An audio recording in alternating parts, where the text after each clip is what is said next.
OpenAI dispose de moins d'une semaine pour se conformer aux lois européennes sur la protection des données. Si elle échoue à le faire, elle risque de se voir infliger des lourdes amendes, d'être contrainte de supprimer ses données, voire d'être interdite.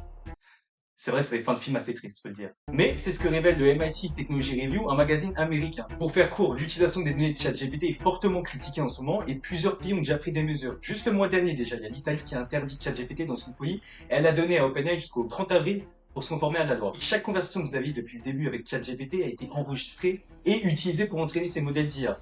Et cette décision est fortement contestée. Il y a un certain nombre de questions qui se posent quant au respect par ChatGPT de notre réglementation sur la protection de la vie privée des données personnelles qui est le RGPD. C'est ce qu'a souligné la CNIL italienne, c'est ce que veut soulever également Éric Botorel quand il dit que ces agents conversationnels, ChatGPT, qui doivent s'entraîner sur des échantillons très vastes de données, ils n'ont pas tout à fait encore dit la manière dont ils comptaient protéger les données des personnes physiques lorsque ces données-là figurent dans les jeux d'entraînement de ces modèles.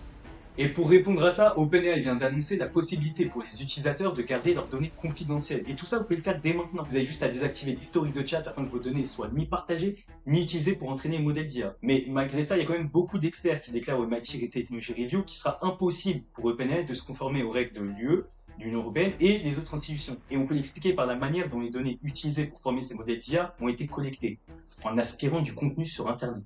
De nouvelles craintes ont été soulevées concernant le matériel de formation utilisé pour certains des modèles d'intelligence artificielle les plus grands et les plus puissants. Après que plusieurs enquêtes ont révélé les sources fascistes, piratées et malveillantes à partir desquelles les données sont récoltées. Bien qu'ils s'appuient sur des sites web tels que le Guardian et Wikipédia, ainsi que sur de grandes bases de données telles que Google Patents et le Hub de revues scientifiques, il contient également des sites moins réputés.